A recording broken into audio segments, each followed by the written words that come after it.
menggunakan di paragraf pertama itu who dan what.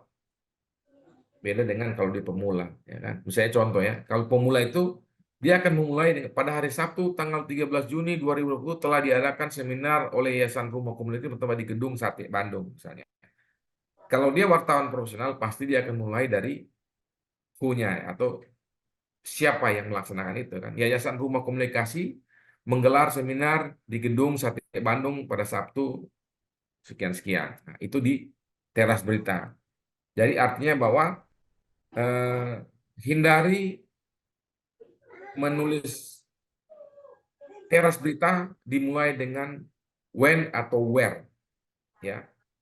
Jangan sampai ada, itu akan kelihatan kita sebagai pemula. Kemudian dalam menulis teras berita itu harus menggunakan kalimat yang kalau kalimat yang mengacu pada judul itu yang paling penting. Apakah dia what atau who yang kita tentukan. Jadi teras berita itu berdasarkan tadi yang sudah kita anggap bahwa itu yang paling nilai beritanya paling tinggi di dalam apa yang sudah ditulis oleh wartawan. Jadi kalau misalnya kita terima naskah dari reporter, kita baca dulu semua. Setelah kita tentukan nilai beritanya, oh ternyata ini yang paling penting, itu kita bisa ambil dari bawah, itu kita naikkan ke atas, taruh di paragraf pertama. Nanti saya akan kasih contoh sesudah ini. Jadi banyak jenis teras berita dalam literatur jurnalistik, namun secara praktis umumnya wartawan termasuk jurnalis media online menggunakan jenis lead 5W1H untuk mengedepankan unsur-unsur berita yang ada. Teras 5W1H disebut juga straight news lead atau summary lead karena meringkas inti berita di bagian awal. Ya, contoh teras berita yang tadi itu, sejumlah mahasiswa Jabodetabek akan melakukan aksi bela rakyat 121 pada 12 Januari 2017 di depan Istana Merdeka, Jakarta terkait kebijakan pemerintah yang dianggap memberatkan rakyat seperti kenaikan biaya mengurus SNK BPKB. Jadi ada who di situ, lalu di dalam teks itu ada unsur uh, what-nya dan when-nya dan where-nya ada di situ, ya kan? Nah, inilah yang saya gambarkan bahwa teks berita yang contoh berita ini di Republik Online, who itu adalah sejumlah mahasiswa Jabodetabek. Kemudian what-nya yang mana what-nya? Kan melakukan aksi bela 2121. When-nya di mana? Yaitu tanggal 12 Januari. Where-nya di depan istana. Why-nya apa? Terkait kebijakan pemerintah yang dianggap memberatkan. Kalau how-nya apa? Rencananya beberapa perguruan tinggi terdapat di Jabodetabek akan ikut serta dalam aksi tersebut. Itu masuk di paragraf kedua, ya. Paham ya? Baik. Baru kemudian pola kalimat. Nah, redaktur itu harus tahu bahwa setiap kalimat-kalimat di dalam berita itu ada kalimat langsung dan ada kalimat tidak langsung, ya. Lebih lanjut dikatakannya, misalnya contoh kalimat ya, lebih lanjut dikatakannya penyelesaian perkara ini masih membutuhkan bukti permulaan yang cukup. Ini kalimat satu ya, kalimat yang menyambung kalimat lain. Baru ada contoh berikutnya adalah penyelesaian perkara ini, lanjut dia, masih membutuhkan bukti permulaan yang cukup, titik. Atau kita menulis ini kalimat yang sama semua ini dari atas sampai bawah ini sama, tapi berbeda polanya. Misalnya menurutnya penyelesaian perkara ini masih membutuhkan bukti permulaan yang cukup, tapi sama semua ini bisa dibuat lebih lanjut dikatakannya, atau penyelesaian perkara ini lanjut dia bla bla bla, atau menurutnya bla bla bla bla, atau seperti ini ya, contoh ya, kalimat langsung dan tidak langsung ini ya. Untuk kalimat tidak langsung, ini contohnya adalah menjawab pertanyaan wartawan, Ketua Tim SAR Eko Patrio mengatakan, koma, ini kalau mengatakan berarti dia tidak boleh ada kalimat langsung sesudah itu. Tidak langsung. Koma, lalu apa yang disampaikan? Akibat kondisi cuaca yang tidak menentu, hujan yang tidak berhenti sepanjang hari, menyebabkan pecahan korban, bla bla bla, besok hari, titik. Nah, dari kalimat tidak langsung ini, ketika redakturnya atau reporternya menulis menjadi kalimat langsung, bisa berubah jadi seperti ini. Koma pembuka, akibat kondisi cuaca yang tidak menentu dan hujan tidak berhenti sepanjang hari, menyebabkan Pencarian korban sulit dilanjutkan. Koma penutup. Kata Ketua Tim SAR Eko Patrio menjawab pertanyaan wartawan terkait alasan penghentian pencarian korban. Titik. Ya. Nah, ini artinya kita harus tahu bahwa di dalam satu naskah itu kapan kita menggunakan lebih lanjut dikatakannya, kapan kita menggunakan satu kalimat yang di dalam kalimat itu ada kata lanjut dia, ya kan? Jadi misalnya di atas itu kan sudah ada pernyataan-pernyataan, ya kan? Baru kemudian disambung dengan kalimat menurutnya penyelesaian perkara ini menurut gubernur bla bla bla bla. Lebih lanjut dikatakannya bla bla bla bla. Baru kemudian ada kalimat itu, misalnya kalimat pembuka eh, bahwa akan ada ini, koma lanjut gubernur, koma kemudian disampaikan. Nah, jadi bahwa ini penting bagi redaktur maupun reporter untuk membuat kalimat-kalimat itu berlanjut dan terkait kemudian mengalir seperti air, ya kan? Sehingga setiap setiap data yang ada itu dibuat mengalir di setiap paragraf. Dia tidak membingungkan wartawan untuk menulis, gitu loh. Jadi setiap narasumber yang berbicara itu akan dilanjutkan dengan kalimat-kalimat lanjutan di paragraf-paragraf selanjutnya. Jadi harus tahu kapan kita apa menggunakan kalimat-kalimat yang dapat menyambung paragraf 1, paragraf 2, paragraf 3 sampai dengan terakhir. Lalu kemudian setelah ada kalimat tidak langsung, biasanya paling paling banyak kalau misalnya ada satu narasumber, dia kan bicara kalimat tidak langsung ada 2 paragraf. Sesudah kalimat tidak langsung itu biasanya langsung masuk ke kalimat langsung. Titik koma pembuka bla bla bla bla, koma baru koma penutup, kata Ketua NU Jawa Timur bla bla bla bla, ya kan, seperti itu ya. Dan kemudian setelah misalnya dia di lead, kemudian ada keterangan kalimat langsung, kata misalnya kata Gubernur Bengkulu, siapa namanya, misalnya namanya Bengkulu Togi Sugirman, eh, di di kantor Gubernur Bengkulu, Senin dalam kurung tanggal itu 11/1/2024 titik. Jadi di mana orang itu bicara itu disampaikan di paragraf-paragraf awal, sehingga sesudah paragraf berikutnya tidak perlu lagi disampaikan, ditulis di mana dia bicara, kapan dia bicara. Jadi cuman ujar Kapolda, baru kata Kapolda, ya kan, terang Kapolda, sehingga tidak perlu lagi disebutkan kapan dia bicara dan di mana dia bicara. Tapi harus dituliskan di awal kalimat-kalimat pertama. Jangan sampai lupa itu, karena kecuali misalnya sudah disebutkan di paragraf pertama bahwa gubernur hadir sebuah peristiwa, ya kan, seremoni, di mana, kapan. Nah, begitu begitu ada statement dari gubernur di bawah paragraf itu, jadi dia tidak perlu lagi menyebutkan kata gubernur saat menghadiri seminar di kantor apa di universitas ini tanggal sekian, padahal di atas sudah disampaikan gubernur menghadiri itu.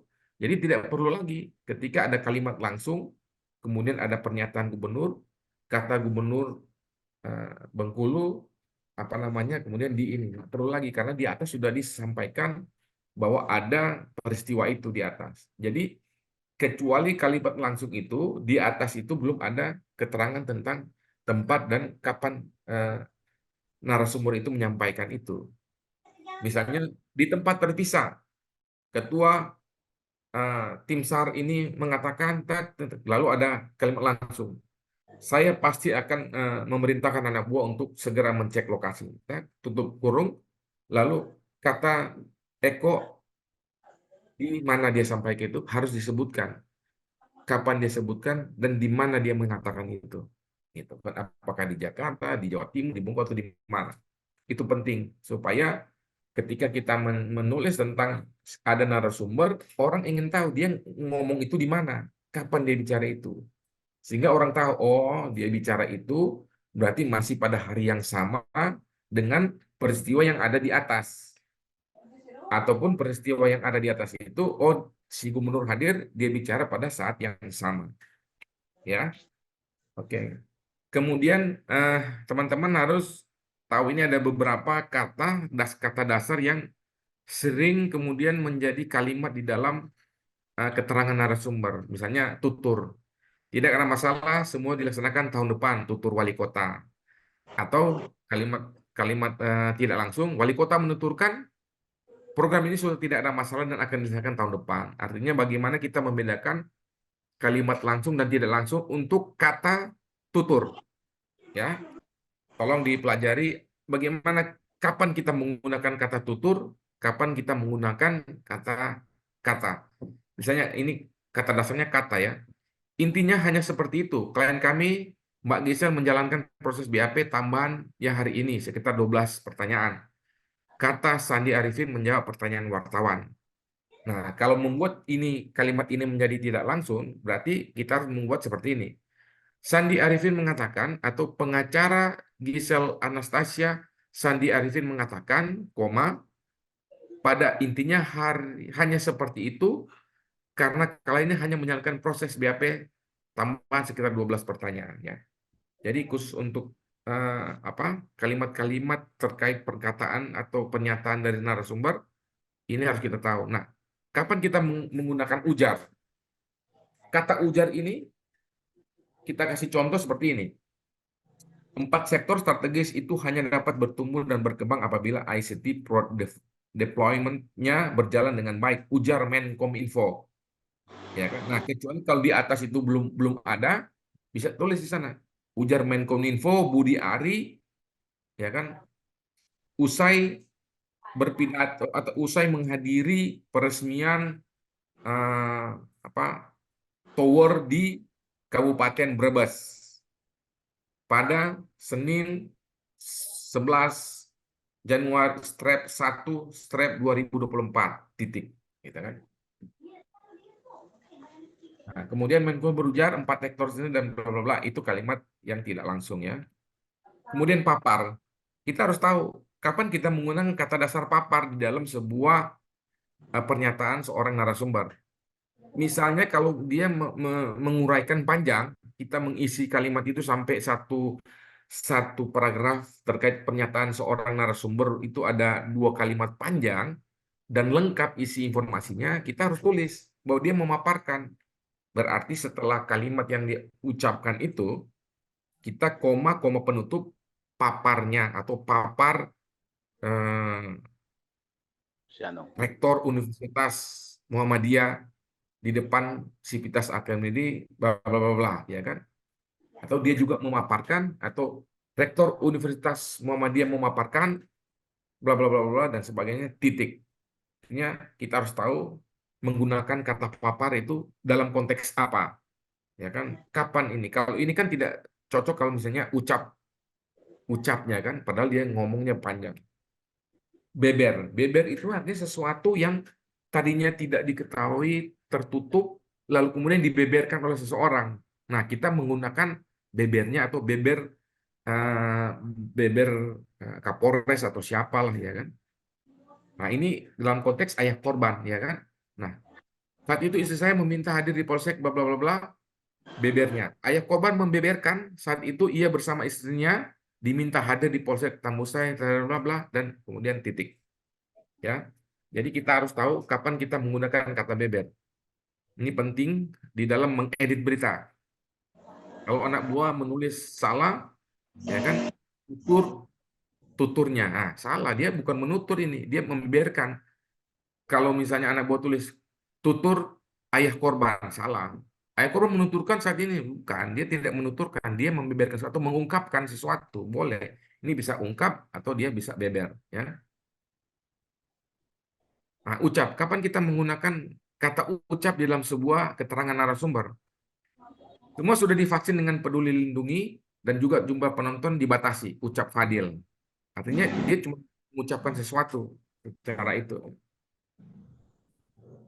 Arti mengucapkan itu harus juga teman-teman paham, mengeluarkan ucapan mereka, sumpahnya dengan kalimat atau apa ya kan.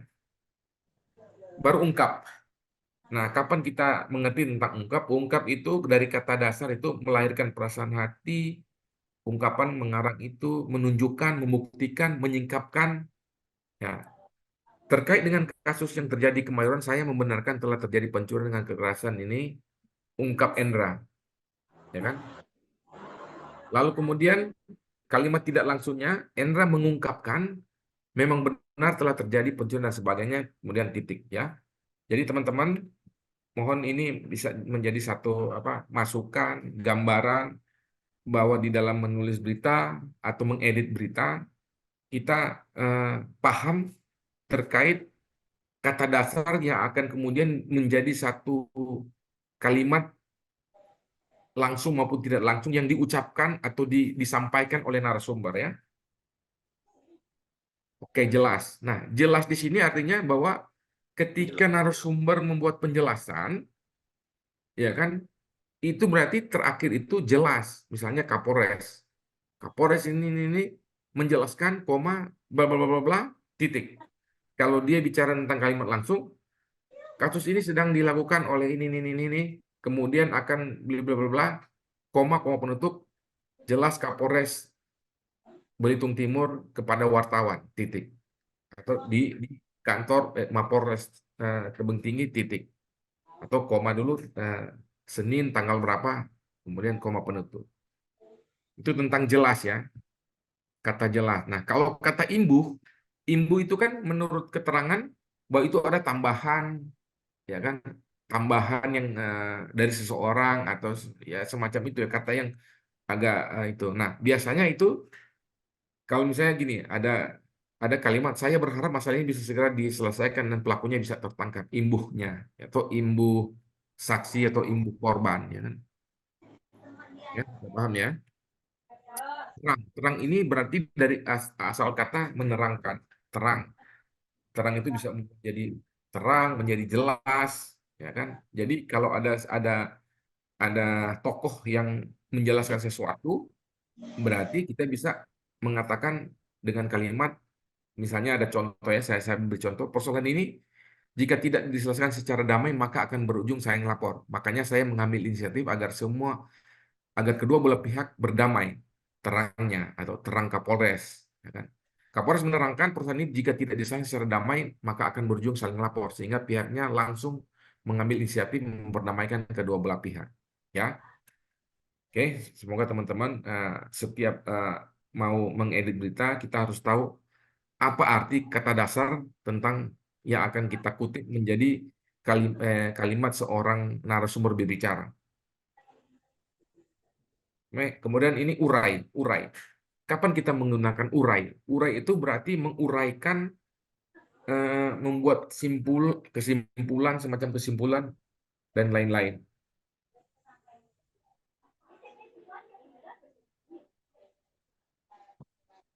Nah, saya memberi contoh pernyataan seorang gubernur ya, berbagai cara sudah dilakukan pemerintah untuk mengatasi masalah penting ini, bla bla bla bla.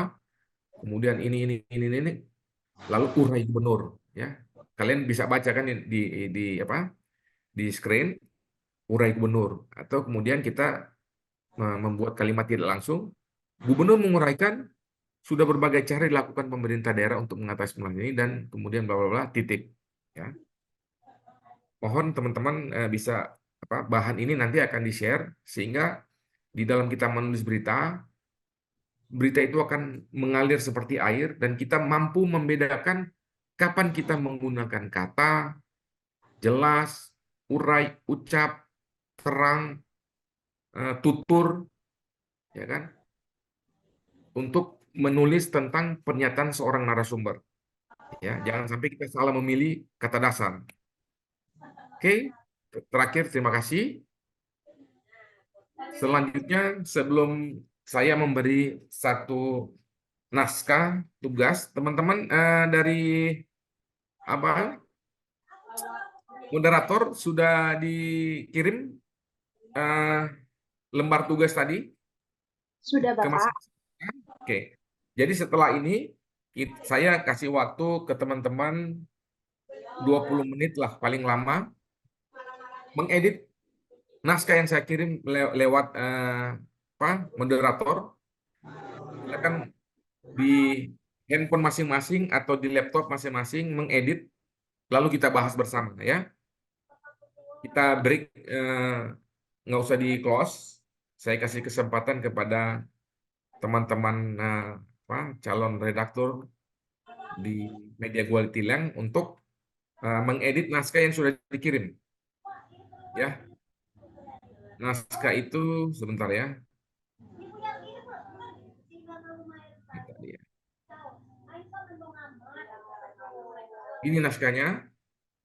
Ini ada contoh beritanya. Contoh berita yang saya edit, tapi naskah editnya belum saya itu. Tapi ini judulnya. Tadinya judul ini berita ini hari pertama sekolah Babin Kartimas Desa Sukamekar mengadakan pembinaan pelajar. Nah, saya rubah jadi judulnya seperti ini. Babin Kartimas Polres Sukabumi kembali gelar pembinaan pelajar. Nah, di sini ada berita ciptakan lingkungan kondusif Polsek Koramil Sukaraja dan Pemdes Sukamekar pantau haul Imam Ghazali Ponpes Pajadan. Saya rubah menjadi ribuan warga Sukaraja padati haul Imam Ghazali. Setelah saya baca. Nah, teman-teman, ini naskahnya yang berita pertama, ini naskah berita kedua. Silakan teman-teman redaktur wartawan gue Tilang untuk melakukan editing, nanti kita bahas bersama. Apakah 10 menit atau 15 menit ya? Ini jam 3:20. Berarti jam setengah 4 ya. Setengah 4, saya ke wasit setengah 4, jam 3:30 sudah selesai ya. Silakan teman-teman mengedit berita itu. Saya kasih waktu 10 menit aja. Mau edit 2 paragraf, 1 paragraf silakan. Ayo Pak Togi, Pak Zulkifli, ya kan, dan lain-lain, Pak Okta, Noe, James, Pak Darsono, silakan melakukan editing naskah yang sudah dikirim. Sudah ya, Bu Dewi sudah kirim ke semua ya? Sudah, Pak. Saya kirim ulang. Mungkin Pak Noy. Kirimnya ke WA masing-masing.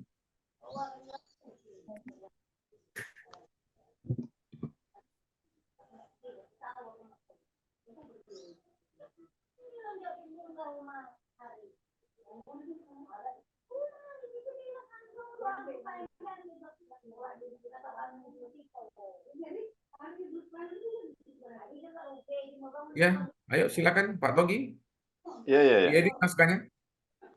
Belum dapat saya, Bu. Sebentar, Pak. Lagi ini. Oke. Pak Darsono sudah menerima naskah? Belum. Saya belum dapat ini naskahnya ini. Pak James? Belum bisa Oh, belum dikirim Bu Dewi.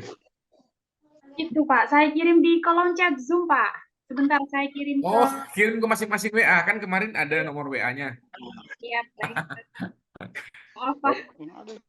Ya, ke WA saya. Makanya saya bilang kirim ke WA. Mereka WA minded. Gitu lah. Kalau di kolom chat mungkin akan kesulitan ya untuk melakukan editing karena mereka lagi itu. Itu makanya saya kebingungan nih. Langsung WA ya. Buka di WA ini ya, Pak ya. Izin ya, Pak. Iya, Iya. boleh. Langsung, Pak. Silakan. Sudah saya kirim. Pokoknya kalau misalnya harus boleh kok lagi sedang buka komputer, sedang buka handphone lalu buka WA bisa. Kalau Zoom bisa. Oke, saya Ya, buka WA. matikan dulu kameranya lalu buka Oke. WA. Ya. Oh iya. Kita break ya. Oke. 3:30 kita mulai lagi. Siapa yang duluan? Monggo silakan.